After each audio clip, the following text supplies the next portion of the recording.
सभी बच्चों को नमस्कार। आज की क्लास में हम पढ़ेंगे एनसीईआरटी की पुस्तक संस्कृत दीपकम भाग 3 जो कक्षा 8वीं की पुस्तक है। तो आज हम त्रयोदशः पाठ पढ़ेंगे। त्रयोदशः पाठ जिसका नाम है वर्णों उच्चारण शिक्षा, वर्णों के उच्चारण की शिक्षा। ठीक है, तो आज हम इसके क्वेश्चन आंसर पढ़ेंगे। इसका हिंदी में अनुवाद हमने कर लिया है। तो आज की क्लास में हम क्वेश्चंस और आंसर पढ़ेंगे। आइए हम शुरू करते हैं। पहला क्वेश्चन है अधोलिखित प्रश्नानाम उत्तराणि एक पदेन द्विपदेन व उत्तरत। आपको क्या करना है, नीचे लिखे गए जो प्रश्न हैं उसके उत्तर आपको एक पद में व अथवा द्विपदेन यानी दो पद में लिखने हैं। तो पहला क्वेश्चन है उरसी किम तंत्रम भवति, छाती में कौन सी प्रणाली होती है। तो इसका आंसर हो जाएगा वायु बल तंत्रम। तो क का आंसर क्या हो जाएगा, वायु बल प्रणाली। ठीक है, तंत्रम का मतलब होता है प्रणाली। ठीक है, नाभि प्रदेशे स्थिता मांसपेशियः किम नोदयन्ति, नाभि क्षेत्र में स्थित जो मांसपेशियां हैं वो किसे प्रेरित करती हैं। तो किसको प्रेरित करती हैं, तो इसका आंसर हो जाएगा श्वास प्रवृत्ति। ठीक है, तो ये क्या है, ख का आंसर है, यानी श्वसन की प्रक्रिया को। आइए हम ग देखते हैं। ग कि आस्यस्य अभ्यन्तरे वर्णानाम उत्पत्त्यं द्वितीयं तत्वं किम अस्ति। तो मस्तिष्क वर्णों की उत्पत्ति में मतलब मस्तिष्क के अभ्यंतरे अंदर वर्णों की उत्पत्ति के लिए द्वितीयम दूसरा तत्व क्या है। तो दूसरा तत्व क्या है, करणम। करणम जो उच्चारण का साधन बोलते हैं इसको, करणम उच्चारण का साधन। ठीक है, आस्य कति स्थानानि सन्ति, ख है ये जो है, ये ग का आंसर है करण, और घ का आंसर क्या होगा आइए देखते हैं कि आशय कति स्थानानि सन्ति। तो मस्तिष्क में कितने उच्चारण स्थान होते हैं। तो इसका आंसर हो जाएगा 6 स्थानानि, 6 स्थान होते हैं।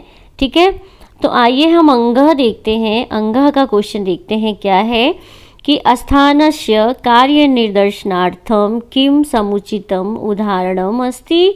तो उच्चारण स्थान के कार्य को दर्शनार्थम निदर्शनार्थम का अर्थ होता है कि समझाने के लिए किम कौन सा समुचितम यानी उपयुक्त उदाहरणम अस्ति, उपयुक्त उदाहरण है। तो इसका आंसर हो जाएगा मुरली। ठीक है, आपने देखा होगा कि पाठ में मुरली के माध्यम से आपको उच्चारण का स्थान समझाया गया था। तो आप मेरी वीडियो जाके देख सकते हैं जिसमें मैंने इसका हिंदी में अनुवाद कराया है। तो च है करणानि मुरल्याः कस्य भागम इव व्यवहरन्ति, मुरली में करण किस भाग के समान कार्य करता है। तो इसका आंसर हो जाएगा अंगुली भागस्य। ठीक है, तो आइए हम दूसरा क्वेश्चन देखते हैं। दूसरा क्वेश्चन है कि अधोलिखित प्रश्नानाम उत्तराणि पूर्ववाक्येन लिखत। आपको ये जो नीचे लिखे गए प्रश्न हैं उसके उत्तर आपको पूर्ण वाक्य में लिखने हैं।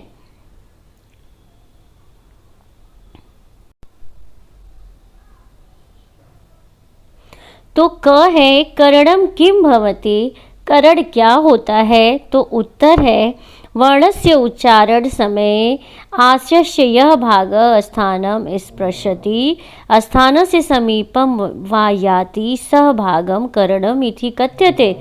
तो वर्ण के उच्चारण के समय जो मस्तिष्क का जो भाग या स्थान स्पर्श करता है या स्थान के समीप आता है, सह भागम भागः वह भाग करणम इति कथ्यते, वह भाग करण कहलाता है यानी यंत्र कहलाता है, यंत्र कहते हैं।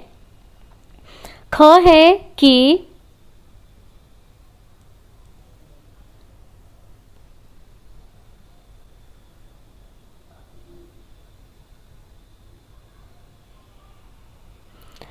ख है कि उरः श्वासकोश स्थितम वायुम कुत्र निशार्यति, तो छाती के फेफड़ों में जो स्थित वायु को कहाँ बाहर निकालती है, तो उत्तराड़ी है।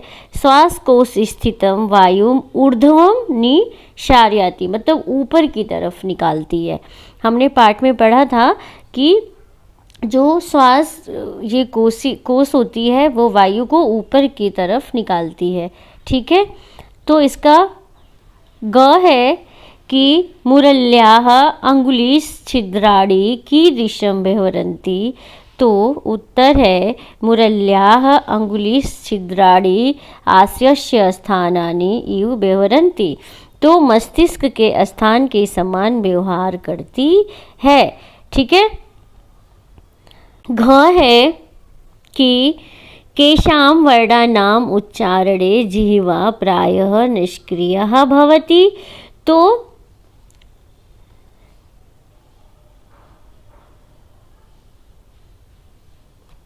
किन वर्णों के उच्चारण में जीभ प्रायः निष्क्रिय होती है, यानी कोई कार्य नहीं करती है, तो उत्तर है कंठ्यायानाम ओष्ठयानाम नासिकायानाम च वर्णानाम उच्चारणे जिह्वा निष्क्रियः भवति, तो कंठों के, ओष्ठ के और नासिक वर्ण के उच्चारण के समय जो जिह्वा है, जो जीभ है, वो निष्क्रिय होती है।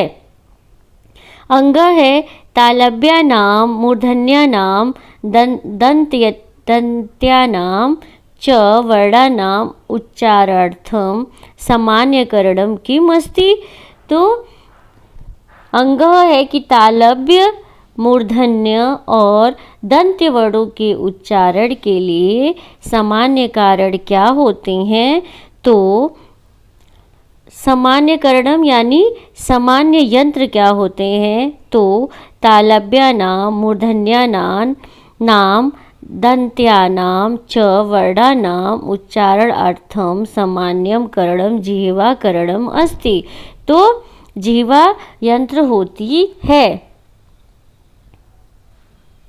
जब कंठों का उच्चारण करते हैं तो और ओष्ठ का और नासिका से जब करते हैं तो उस समय जिह्वा निष्क्रिय होती है, लेकिन जब हम तालु का प्रयोग करते हैं, मूर्धा का प्रयोग करते हैं और दंत से वर्णों का जब हम उच्चारण करते हैं तो उस समय जो जिह्वा होती है वो यंत्र होती है।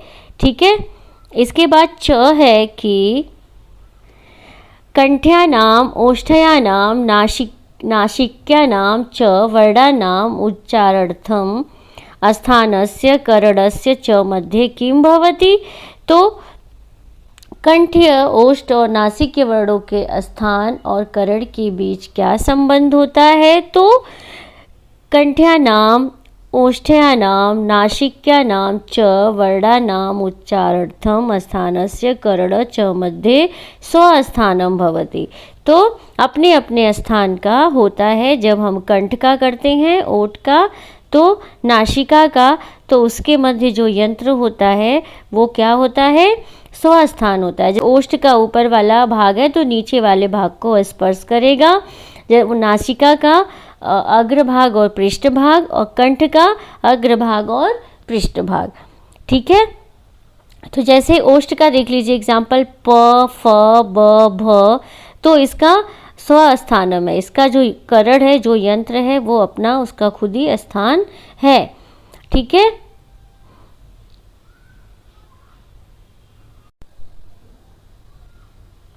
आइए हम तीसरा क्वेश्चन देखते हैं कि तीसरा क्वेश्चन क्या है। अधोलिखितेषु वाक्येषु आम न इति लिखित्वा उचित भावम सूचयत। नीचे लिखे गए जो ये वाक्य हैं उसको आपको क्या करना है, अगर सत्य है तो आम लिखना है, अगर असत्य है तो न इति लिखकर आप उचित भाव को सूचित कीजिए। यानी सही और गलत आपको बताना है इस वाक्य में कि कौन सा वाक्य गलत है तो वहाँ पे न लिखेंगे, अगर ये वाला वाक्य सही है तो आम लिखेंगे। तो आइए हम देखते हैं कि क क्या है। क है कि श्वासकोश स्थित वायु ऊर्ध्वम चरण पूर्वम आश्यम प्राप्नोति। तो फेफड़ों में स्थित जो वायु क्या करती है, ऊपर चढ़ते हुए, ऊर्ध्वम ऊपर चढ़ते हुए, पहले पूर्वम पहले क्या करती है, मस्तिष्क में पहुंचती है। तो नहीं, ये क्या है, गलत है। ठीक है, न। ख है सर्वप्रथमं नाभि प्रदेशे स्थिता मांसपेशियाः कंठम नोदयन्ति। सर्वप्रथम जो नाभि प्रदेश में स्थित मांसपेशियां हैं वो क्या करती हैं, कंठ को उठाती हैं या कंठ को से प्रेरित होती हैं। तो इसका आंसर हो जाएगा न, नहीं, गलत है ये। आस्यस्य अभ्यंतरे वर्णानाम उत्पत्त्यर्थम आभ्यंतर प्रयत्न आवश्यक अस्ति। तो मस्तिष्क के अंदर वर्णों की जो उत्पत्ति के लिए आंतरिक प्रयत्न आवश्यक है। तो हाँ, इसका आंसर हो जाएगा आम। ठीक है, आगे देखते हैं। ग हो गया, अब हम घ देखेंगे। ये है जो क का आंसर है, ये भी क का आंसर है, ये ये क का आंसर है, ये ख का आंसर है और ये ग का आंसर है।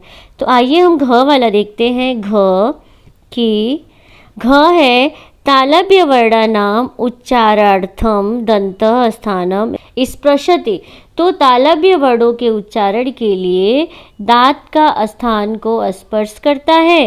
तो नहीं, अगर हम तालु से कोई चीज़ बोलते हैं तो वो दांत को स्पर्श नहीं करता है। क्योंकि जीभ जो है वो ऊपर चली जाती है तालु में, तो दांत का कोई मतलब वहाँ पर नहीं होता है। तो ये हो गया गलत।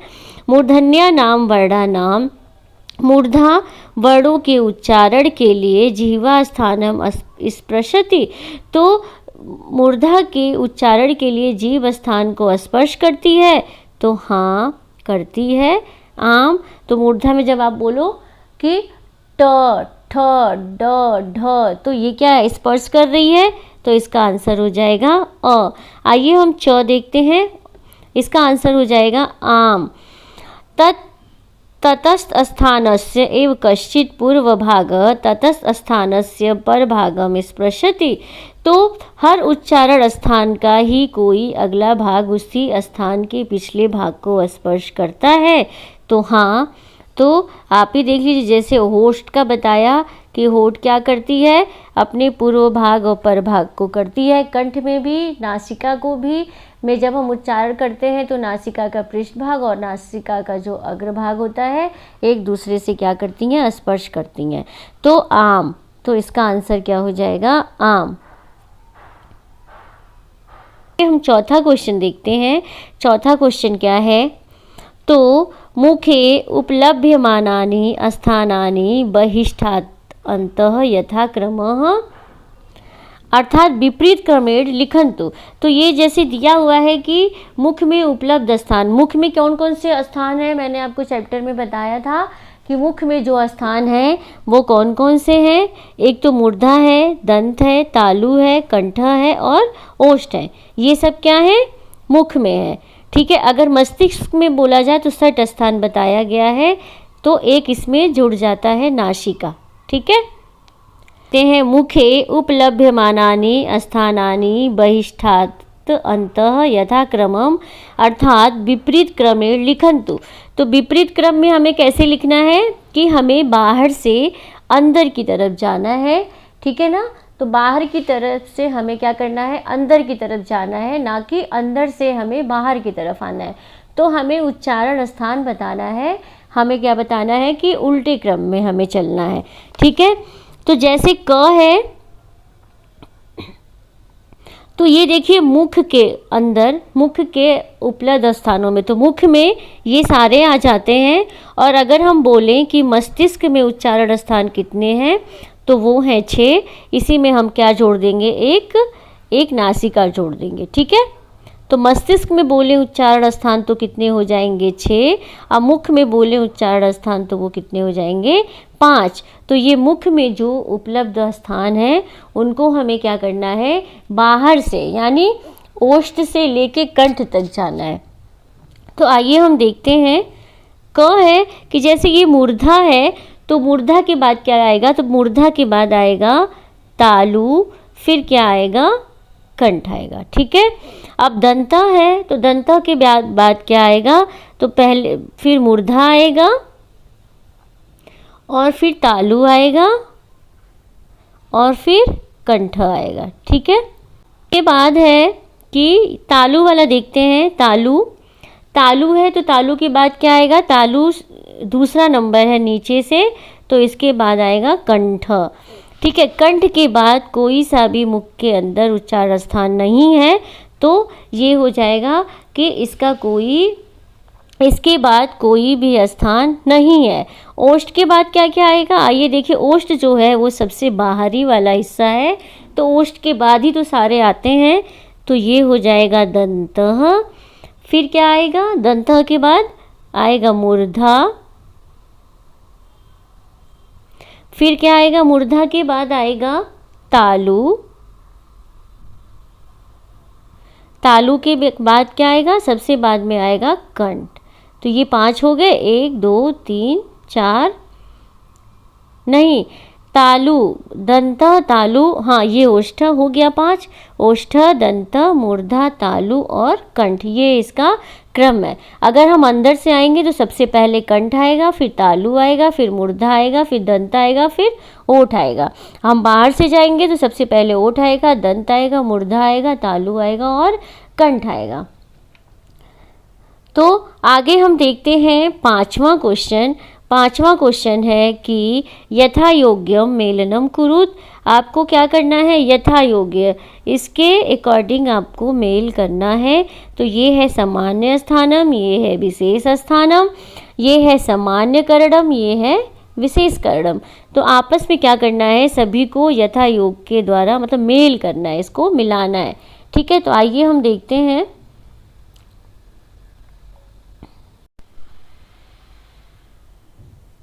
ये उसका उत्तर है, देखिए कि ये देखिए समान स्थानम, विशेष स्थानम, सामान्य करणम, विशेष करणम। तो ओष्ठ को किससे मिलाया है, उत्तरोष्ठों से, और स्वस्थानम करणम और अधरोष्ठ। ठीक है, विशेष करणम क्या है, इसका अर्धरोष्टम है। जैसे दंत है तो दंत को किससे, विशेष दंत से मिलाया है, और जिसका सामान्य करणम क्या है, जीवा है, और क्या है, इसका जिह्वो उपाग्रह है। ठीक है, आगे देखते हैं।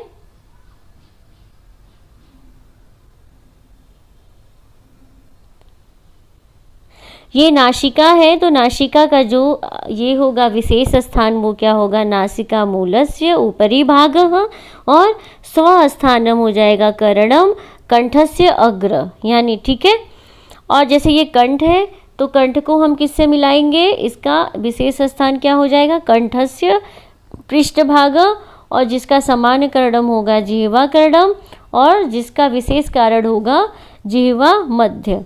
ठीक है, आगे देखते हैं।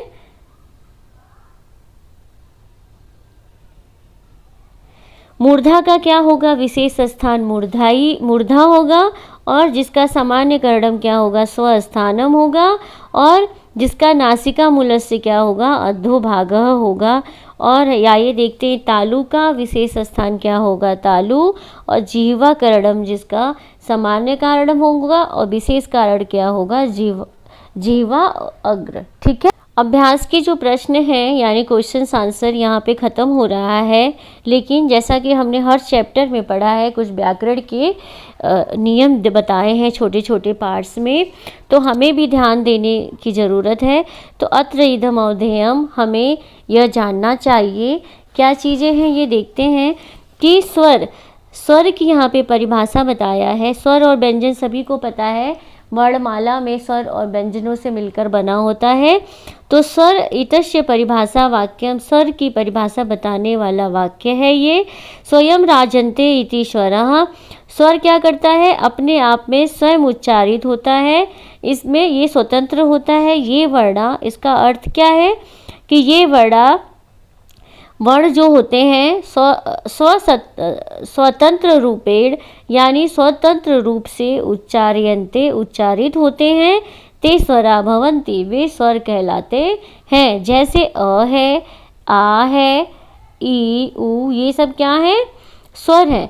तो इसमें व्यंजन की ज़रूरत नहीं पड़ती है, ये अपने आप में क्या है, ये अपने आप में स्वतंत्र हैं, इसमें किसी भी वर्ड की ज़रूरत नहीं पड़ती है। वैसी व्यंजन क्या है, व्यंजन, आइए व्यंजन के बारे में थोड़ा सा देख लेते हैं कि व्यंजन किसे कहते हैं। इतस्य परिभाषा वाक्यम की अन्वग भवति व्यंजनम, व्यंजन की परिभाषा बताने वाला वाक्य है कि जो वर्ड स्वर के साथ मिलकर, जो वर्ड स्वर के साथ मिलकर बोले जाते हैं उसे हम क्या कहते हैं, व्यंजन कहते हैं। और इसका अर्थ क्या है कि उच्चारार्थम, यह वर्ण उच्चारण के समय, जो वर्ण उच्चारण के समय क्या करते हैं, अचम यानी स्वर प्रति पराश्रितः भवति, वो स्वर पर क्या करते हैं, निर्भर होते हैं। सह वर्ण व्यंजनम भवति, तो वह वर्ण क्या कहलाते हैं, व्यंजन कहलाते हैं। तो आइए हम जैसे देखते हैं कि ये क्या है, आधा क है, तो पूरा क बनाने के लिए हम क्या करेंगे, इसमें अ जोड़ेंगे। तो कहीं ना कहीं हमें व्यंजन के उच्चारण के समय हमें क्या करना पड़ता है, स्वर की मदद लेनी पड़ती है। स्वर अपने आप में क्या है, स्वतंत्र है, लेकिन व्यंजन स्वतंत्र नहीं है, पराश्रित है, यानी स्वर पर आश्रित है। तो दोनों में समझ आया कि व्यंजन क्या है, वो पराश्रित है, लेकिन स्वर क्या है, वो स्वतंत्र रूप से है। जैसे कि ये आधा ख है, ये आधा ख है, ठीक है ना। हमारे संस्कृत में आधा ख ऐसे लिखते हैं और हिंदी में ऐसे लिखते हैं, ठीक है ना। तो इसको हमें पूरा बनाने के लिए क्या करना पड़ेगा, यहाँ पे अ लगाएंगे, तब ये जाके ये हलंत नहीं होगा, ये ऐसे बनेगा और ये वाला ख ऐसे बनेगा, ठीक है। अब हम ये देख लीजिए, क है, अब एक की मात्रा लगाएंगे तो इस पर तभी तो के बनेगा। क्या स्वर व्यंजन में कोई ऐसा है कि जो हम के बना सके, नहीं। तो बिना स्वर के मदद से हम क्या करेंगे, व्यंजन अपने आप में स्वतंत्र नहीं होता है, तो इसीलिए हमें स्वर की ज़रूरत पड़ती है, ठीक है। तो आज की क्लास में हमने पढ़ा त्रयोदश पाठ के क्वेश्चंस और आंसर। मैं आशा करती हूँ कि आप सभी को मेरी वीडियो अच्छी लगी है। अगर अच्छी लगी हो तो लाइक, शेयर एंड सब्सक्राइब ज़रूर कीजिए। और आप 1 से लेकर 13 तक के अगर आप चैप्टर के हिंदी में अनुवाद और क्वेश्चंस आंसर करना चाहते हैं तो आप मेरे चैनल के प्लेलिस्ट में जाकर, एक प्लेलिस्ट है संस्कृत दीपकम भाग 3 के नाम से है, उसमें जाकर आप क्या कर सकते हैं, आप सारे पार्ट देख सकते हैं, ठीक है। तो ये कक्षा 8 के लिए है। तो मिलते हैं हम नेक्स्ट वीडियो में, तब तक के लिए सभी को धन्यवाद।